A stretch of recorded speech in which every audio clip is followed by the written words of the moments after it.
Salve Fratres, welcome back to the jungle of Protestantism. Kita masih akan berbincang tentang Paus sebagai wakil Kristus di dunia, serta penolakan Protestan, beserta asumsi filosofis yang mendasari penolakan orang-orang Protestan tersebut. Vamonos. Yang pertama, Paus sebagai wakil Kristus di dunia, Vicarius Christi. Dalam iman Katolik, Paus dianggap sebagai Vicarius Christi, artinya wakil Kristus di dunia. Konsep ini bersumber dari dasar kitab suci, Matius 16:18-19. Engkau adalah Petrus, dan di atas batu karang ini aku akan mendirikan gerejaku, aku akan memberikan kepadamu kunci kerajaan surga. Yohanes 21:15-17. Kristus mempercayakan kawanannya kepada Petrus, gembalakanlah domba-dombaku. Yang kedua, tradisi apostolik. Gereja perdana mengakui otoritas uskup Roma sebagai penerus Petrus yang memiliki primat moral dan pastoral atas seluruh gereja. Yang ketiga, makna teologis. Paus tidak menggantikan Kristus dalam kodrat ilahinya, tetapi menjalankan tugas pelayanan universal dalam nama Kristus, menjaga kesatuan iman dan persekutuan gerejawi. Paus adalah pusat kelihatan dari persatuan gereja. Lumen Gentium, artikel 23 dalam Konsili Vatikan II. Nah, mari kita lihat penolakan reformasi Protestan terhadap primat Paus. Para reformator seperti Martin Luther, John Calvin, dan Ulrich Zwingli menolak klaim Paus sebagai wakil Kristus dengan alasan sebagai berikut. Yang pertama, seperti biasa, sola scriptura. Hanya kitab suci yang otoritatif dalam iman dan moral, tidak ada tradisi atau lembaga manusia yang setara dengan otoritas firman Allah. Yang kedua, Kristus sebagai satu-satunya kepala gereja. Efesus bab 1 ayat 22, Kolose bab 1 ayat 18. Kristus adalah kepala tubuh, yaitu gereja. Maka tidak boleh ada kepala lain dalam pengertian rohani atau universal. Dan yang ketiga, gereja tidak memerlukan otoritas terpusat.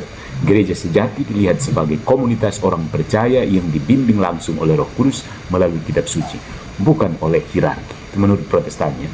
Nah, asumsi filosofis dari penolakan Protestan ini adalah, ya, mereka menolak primat Paus ini berdasarkan beberapa asumsi filosofis, baik eksplisit maupun implisit. Mari kita urai. Yang pertama, filsafat nominalisme.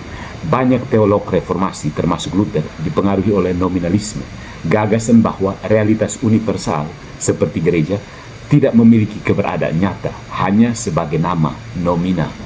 Implikasinya, tidak ada satu gereja yang kelihatan dengan struktur yang tetap. Gereja adalah kumpulan individu percaya, bukan suatu institusi yang diinstitusikan oleh Kristus. A.k.a. gereja cuma halusinasi orang Protestan. Yang kedua, dualisme subjektif rohani versus objektif struktural.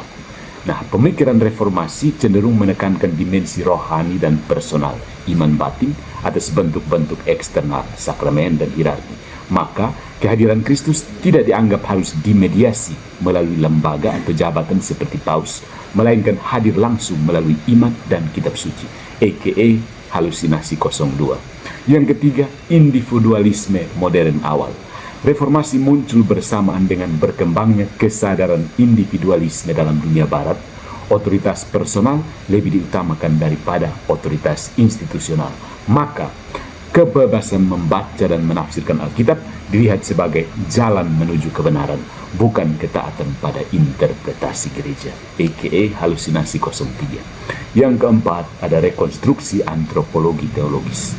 Luther memandang manusia sebagai simul justus et peccator, sekaligus benar dan berdosa. Maka ia curiga terhadap klaim bahwa seseorang Paus dapat memiliki otoritas rohani universal. Ironisnya, dia sendiri menganggap diri jadi Paus, bukan? Implikasinya, semua orang berdosa, maka tidak ada satu orang pun yang bisa menjadi wakil Kristus dalam makna normatif atau yuridis. Tapi ketua-ketua sinode tetap menjadi wakil Kristus yang tidak mau diakui. Nah, tanggapan Katolik saudara-saudariku, Gereja Katolik menjawab penolakan ini dengan menunjukkan bahwa Kristus memang satu-satunya kepala gereja, tetapi ia menetapkan perwakilan historis dan struktural dalam diri Petrus dan para rasul, serta pengganti-penggantinya. Tradisi dan magisterium adalah penjaga dan pelayan kitab suci, bukan penggantinya. Dan gereja bersifat inkarnasional, unsur rohani dan jasmani, termasuk struktur, tidak bertentangan, melainkan menyatu dalam tubuh Kristus. There is no invisible church only. Invisible sekaligus visible. Otoritas paus tidak menggantikan Kristus, melainkan melayani kesatuan gereja dalam iman dan kasih. Ini menjaga supaya jangan jatuh dalam fragmentasi ala Protestan yang baku naik terus-menerus. Kayaknya sekarang ini sementara terjadi pembelahan lagi, demam baru. Nah, saudara-saudariku, penolakan Protestan terhadap paus sebagai wakil Kristus bersumber dari serangkaian asumsi teologis dan filosofis yang berbeda secara mendasar dari pandangan Katolik. Asumsi-asumsi seperti nominalisme, individualisme, dan penolakan terhadap struktur institusional gereja membentuk fondasi bagi kritik terhadap otoritas paus. Sebaliknya, gereja Katolik memahami bahwa dalam Kristus yang inkarnatif dan historis, pelayanan Petrus diteruskan secara sah dalam pribadi paus demi kesatuan, kebenaran, dan kasih dalam gereja universal. So, Protestan memang tidak butuh paus karena semua orang bisa jadi pausnya. Yang butuh paus itu orang Kristen sejati.